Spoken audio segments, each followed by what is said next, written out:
All right, so this video is going to be about independence, because I was watching Joel Haver's video on his Joel Talks About Movies channel and seeing the kind of flack he's been getting for espousing what to me are pretty standard um, opinions about the state of independent film, but to the uninitiated is coming across as sometimes ridiculous. Sometimes people just think he's outright wrong. Um, there's a lot of pushback. And the reason for this pushback is because there's a lot of bias that's been built up for a very long time. And these words have been used for a very long time. Independent film.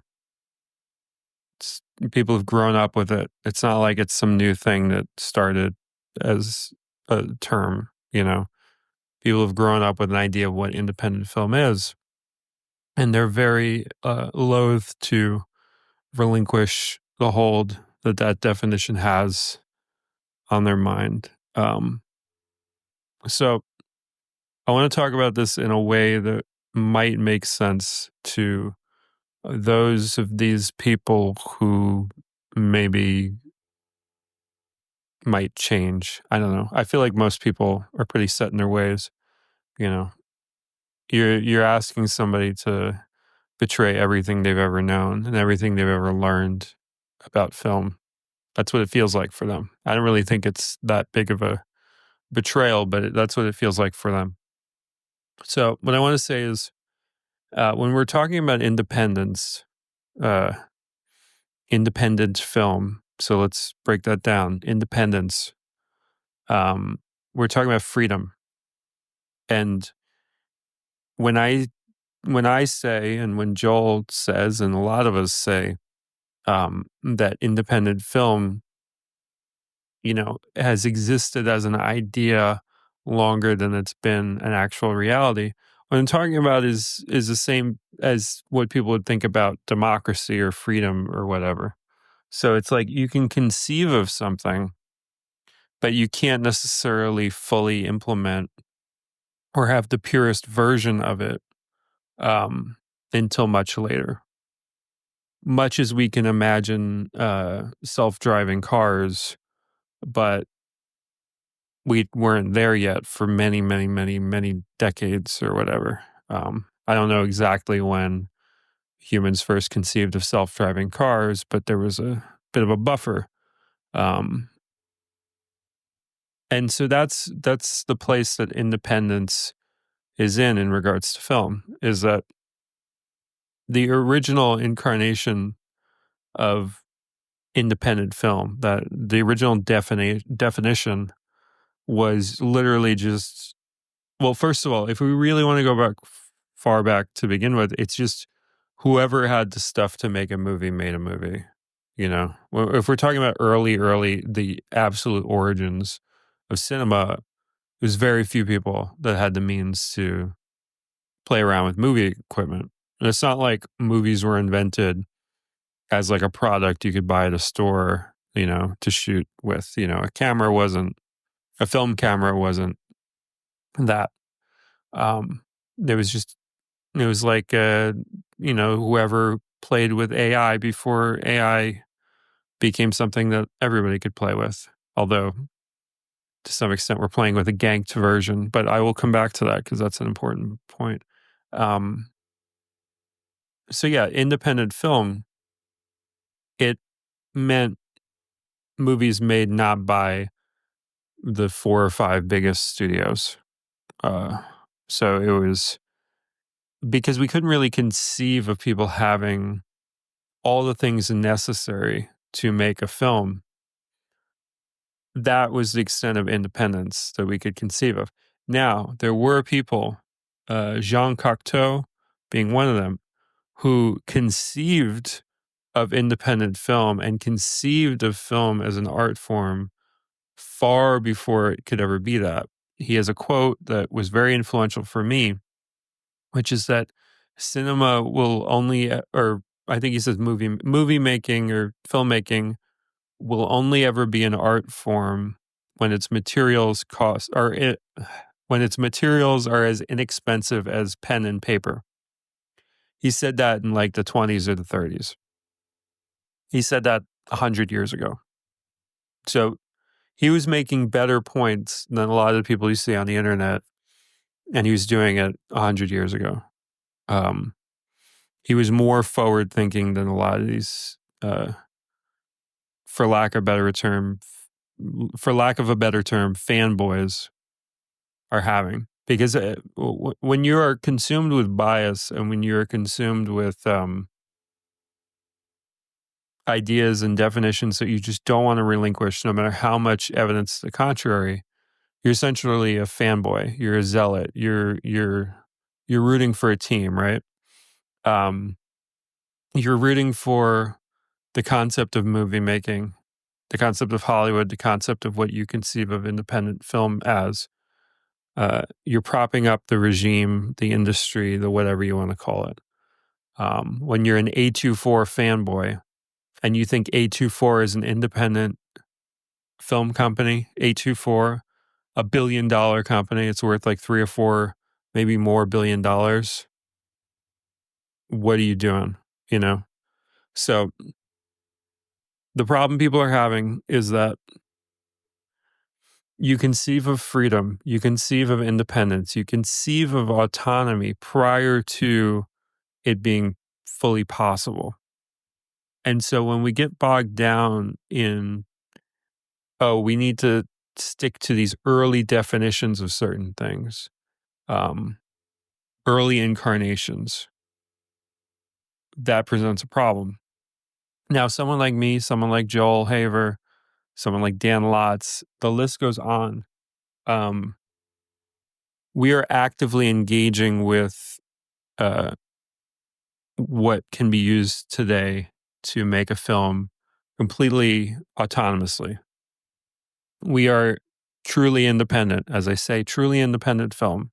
I make that distinction because independent film, like the term indie, like happened with music, like happened with fucking everything, has been co-opted. It became a look. You know, I'm old enough to remember around maybe 2000, 2005, and this was prior to it. This was just my first experience with it. The concept of indie meant horn-rimmed glasses, you know, like Weezer Rivers Cuomo glasses on like a girl, kind of like a Gen X look. That was considered the indie look. Now, 1 second.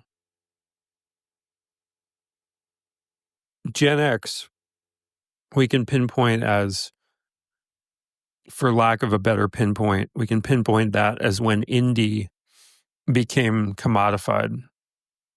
The major labels were faced with this problem of like, there's all this music that's great, and there are these movies that are great, and they're coming up, they're bubbling up from the ground, you know, people are making things.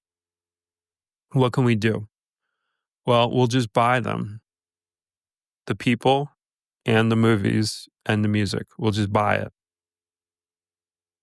And that was how it was kept at bay. They don't buy people and movies and things anymore. It's not the same thing. You know, the point that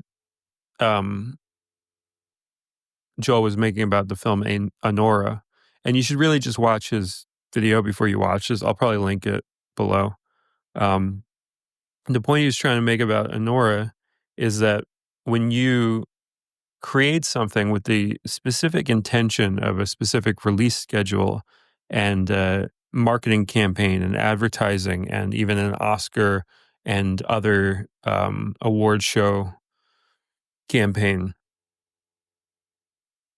what you're doing is you're engaging with the studio system on a level that you are not creating something independently anymore. I would argue too that even Kevin Smith making Clerks, he knew that he could make that movie because he saw Slacker and a couple other movies, Laws of Gravity, he saw that these small movies could get uh, a wider distribution, could make it into festivals. It changed how he saw things. So already from the start, he was creating something with the intention of it going somewhere and it being bought. He was creating a product, the film, to be sold. Now, it's great that he made that movie. I love Clerks. All these movies are great. It was an amazing time for independent film. I'm not saying all of them are great, but the ones people talk about, they're all great. Even the ones I don't like. Like, I'm not big on the early Linklater stuff, but I acknowledge its importance. The problem is these were products created. It's similar to an inventor inventing something in his garage or his basement and then selling it to Lever Brothers or some big company, getting a check or maybe becoming a part of that system and then making other products under that umbrella, much as Kevin Smith did Mallrats for a lot more money, and certain indie filmmakers do their next movie for a lot more money. They become a part of that system.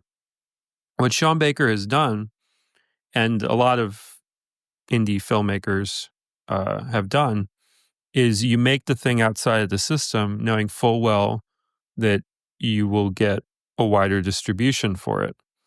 Um, and it's kind of like the studios get to stay cool and the filmmaker gets to make sure that their film is going to be seen by a wider audience and will be a part of the overall conversation of cinema. A lot of the problems with my stuff and Joel Haver's stuff and Dan's stuff, etc., a lot of our problems we run into are as far as reach. Joel Haver's got 2 million subscribers, and I think Pretend That You Love Me has probably been viewed 700,000 times or 800,000 times, probably by more people than ever saw Clerks in the theater, by a wide margin. But there's no machine behind it. And without that machine, you're not part of the indie conversation. So a movie like Pretend That You Love Me, which is one of the most important independent film releases of the last 10 years, hasn't even penetrated and isn't even talked about by, uh, you know, Richard Brody or Armand White or anybody, Manola Dargis, the list goes on. They're not, it's not even, it's not coming across their desk. It's not making its way there because the system is still the system. And what's talked about is still what's talked about. And there are ways that something has to play ball in order for it to be talked about. I don't make movies in that way. Joel doesn't make movies in that way. And we don't release them in that way. So I love Sean Baker. I want to make that very clear. I've talked to Sean Baker. Sean Baker is the real deal. He loves movies for real. He's legitimately talented, and he's not a snob about movies. He just doesn't know what he doesn't know. So my issue with him saying, this is a win for truly independent film when Anora won Best Picture, my issue is just, he said something in the moment. I would never hold somebody accountable for just some random thing they said while they were accepting an award. I mean, that's like literally the plot to that movie In and Out, right? Which is, I think it's a very funny Frank Oz movie with Kevin Kline from the 90s. You should watch that. But that's like the plot of that movie is that somebody says something without thinking about it when they're accepting an award and it blows up in their face. Great movie. Very funny. Yeah, so like I don't really care, but like once Joel was dialing in on that and like I was like, all right, well I'll chime in. Um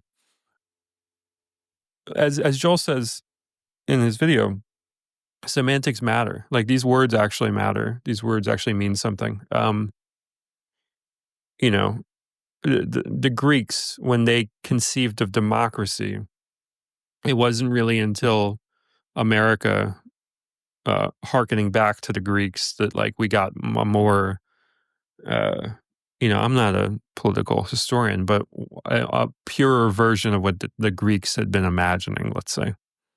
Um, Not to say that America is a democracy because it's a republic, blah, blah, blah. I get it. You don't have to do that in the comments. But the point being that later on, we have the real version. What we're doing right now, what I'm doing, what Joel does, what so many people do. So many people, just because I'm only mentioning a few names doesn't mean I'm not acknowledging all the contributions. What we're doing is actually independent film. I pinpointed as 2010 onward. That's when I say that independent film became truly independent. The reason why I say that, and this is very granular and a little bit inside baseball, but when we're talking about film, we're talking about 24 frames per second. You watch 30 frames, you watch 60 frames, you don't feel like you're watching a movie. In particular, you need a shutter speed on that camera to be about 48 or 50 so that the motion is how you need it to be for it to look like film as well. So even if it's 24 frames per second, if it's at a weird shutter speed, it's going to look jank. It's not going to feel like a movie. 1080p, that was the delivery system. That's Blu-ray. That's all the TVs that were out at the time. So 2010 with, I say, the Canon T2i. I don't say the Canon 5D. A lot of people will say the Canon 5D, but Canon 5D was a couple $1,000, $3,000, something odd, maybe even more than that. The Canon T2i was sub $1,000. I think it was like $899. That's really when independent film becomes truly independent, because up until then, we're recording on mini DV or, little mini DV tapes or to a hard drive on a camcorder. Things are looking like home movies if you're making them at home. From Canon T2i onward, with those, that is the DSLR with the interchangeable lens camera. You can stick any great lens you want on it. So many great photography lenses from the 70s, 80s. You can stick on there. It looks amazing. That's the point. From there onward, that we get truly independent film, because in my opinion, the playing field being leveled, that's really, really, really important. We need to be using the same things. So if Hollywood is using something, we need to be using essentially the same thing. We're never going to be using exactly the same thing. They're always going to be using bigger, Arri Alexa red camera, which I don't particularly even like that early incarnation of red. Nobody does. That's a whole thing. Those early red cameras failed all the time. Meanwhile, the Canon T2i, the one that I had from back then, still works to this day. Never failed me. Point being, it was as close to an even playing field as has ever existed. And from that point on, what are people doing with it? They're not really waking to that fact. They're making content, because the push became, all right, we got to do something about this thing of people having freedom to make whatever they want. Let's make sure they're making as ephemeral shit as possible. That became the push for generating content. Don't make a movie, just vlog or make little short little YouTube goofy skits. Not there's anything wrong with that, or vlogs or whatever. But it wasn't, front page news, holy shit, independent film has finally truly begun. No, it wasn't that. We know what it was, and we're off in cuckoo land with content and social media and all that. But the point being that I pinpoint independent film is finally truly beginning properly at that time. Now, there are still some kinks. One of the kinks is that, like I said, the system for being recognized is still very faulty, flawed, not fixed, intentionally not fixed. Yes, it's great. You can put your movie on YouTube and people can see it, and a lot of people can see it. You can have fans. I have fans. Joel has fans. Everybody's got fans. People that swear by our movies and love them. However, uh, we're not part of the larger film conversation. Very rarely are we ever talked about, uh, and we're the Spike Lee, the Richard Linklater, the Kevin Smith, the whatever of our time. You know, you may like those guys more. That's fine, but a lot of why you like those guys is because those guys have been drilled into your brain. You really can't underestimate these campaigns, advertising, marketing, reviews, interviews, press coverage, television, commercials. Fuck, dude. Um, you make something popular by it having something to it. I don't think you can sell a total bomb. Um, but you make something popular by it having something to it and then you plastering it everywhere. Yes, technically I could go around the city and plaster, wheat paste, old school posters for my films.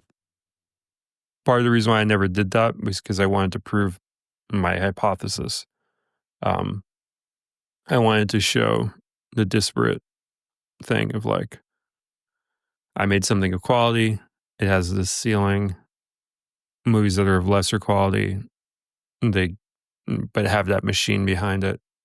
Anyway, the point is grassroots is kind of an illusion, much as independent film was kind of an illusion and has been versions of an illusion.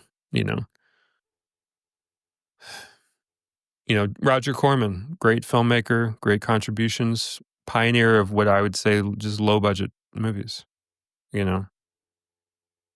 As time goes on, you start using these terms in a bit more precise manner. He made films independent of the studio system, but to call his films independent films, we're just going along with tradition there. Like, if you woke up and you didn't know anything, you wouldn't necessarily see those as independent films because they're just low budget movies. It's a different beast. Our movies are low budget too. Low budget is a quality of an independent film. George Lucas making the Star Wars prequels by himself with his money and whatever investors there might have been, I'm not sure. Yes, those are independent films to a certain extent, but it's just not the same thing. I want you to understand that what we're doing is akin to us picking up an acoustic guitar and just saying, this song is my voice and an acoustic guitar, and it's done. That's why folk film works as a term. The reason why folk film doesn't work as a term is a point I've made years ago, is that the same thing happened to folk as happened to indie, is that folk got co-opted because folk just became a cutesy word. Indie, a cutesy word. There were all these folk artists that weren't really folk. It's like with punk artists that aren't really punk. It becomes this thing where it's so easy to co-opt when it's a cutesy term. It's a lot harder when it's a more complicated and precise term, like truly independent. That's why I use that. I got no problem with using folk film, whatever, fine, whatever. But when I'm talking precisely and I'm trying to nail down these things, I try and use truly independent film, specifically because folk music was a cautionary tale about terminology. So that term has already suffered. Folk has already suffered. Indie has already suffered. There's been problems. The problem, look, if we really want to get real with this, like, the problem is that Joel's audience is, the reason why he blew up is because he appealed to gamers, who are the ideal consumers, right? He did a couple animations. He did many animation, not many, but a couple animations prior to his ones that really took off that weren't video game related, and they didn't do as well. The ones he did that were video game related, it was like the secret sauce of like this interesting animation style and video games, and they just took off like crazy because of that. And when the majority of your audience is people who think in this very consumer fanboyish way, when you say these, when you become a heretic in their eyes, basically you're a heretic just for saying things that like are very normal to people in the underground like me and whoever else. Like there's musicians, there's artists, there's painters, there's illustrators that get what we're talking about. Joel talks like an artist. He doesn't talk like a fucking dork. You know what I mean? There's so much worship by nerds towards the delivery systems for the things they like. You know, I shit on the MCU. I don't do it that often because I just don't even think about the MCU that often.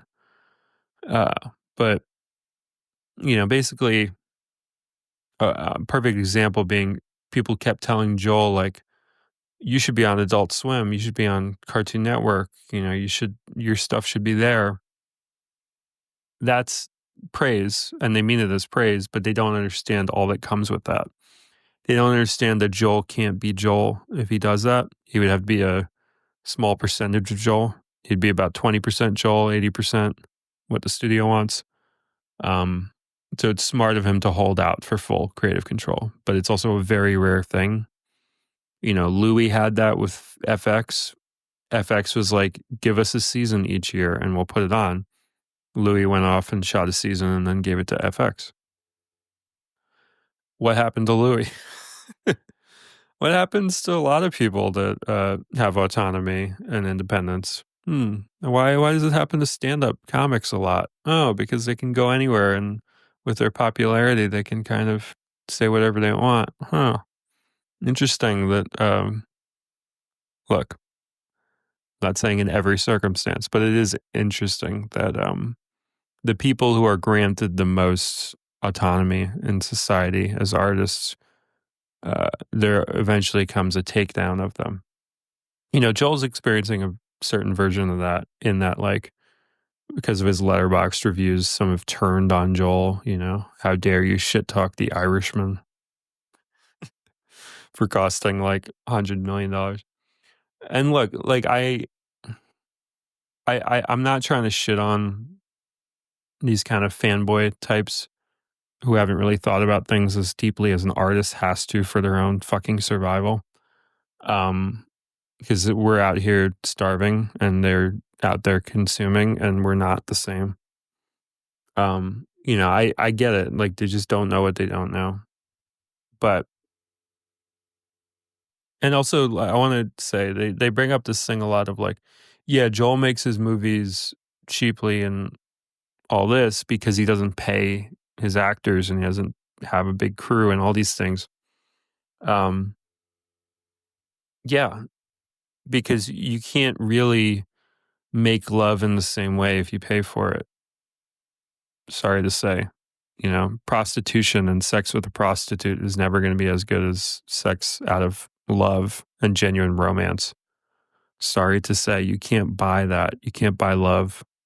Sorry, fuck you. Yeah, the worst thing you can inject into the process is too many people and money. Because then you can never know if people are there for the right reason. Sorry to say, like these are laws of the universe, people. I'm not fucking pulling this out of a fucking hat, dude. All right. I guess I've said enough. This is like a half-hour fucking video. I don't know who's gonna watch this. First of all, this isn't gonna reach everybody who watched Joel's video, so that's out of the question. This is gonna reach at best 1% the people that watched that video. But maybe the 1% that drift over to this video, maybe they'll think about things differently. I hope I made my points clear enough. One of the problems of knowing things is that they're so familiar to you that you don't necessarily want to explain them in super detail each time you talk about them because you just feel like you're repeating yourself. If there's anything that I said that was confusing, just leave a comment and I'll try and clarify a little bit. Um, but yeah, look, artists are always going to have a different relationship to these words than consumers, even fans, even just like honest to God, decent fans, not fanboys, even just decent people. It's just we're in the weeds with this, and we're on the war zone on the front lines of like fighting for what we're trying to do. That's all it is. Anyway, thank you for watching. Hope this helped anybody in the world.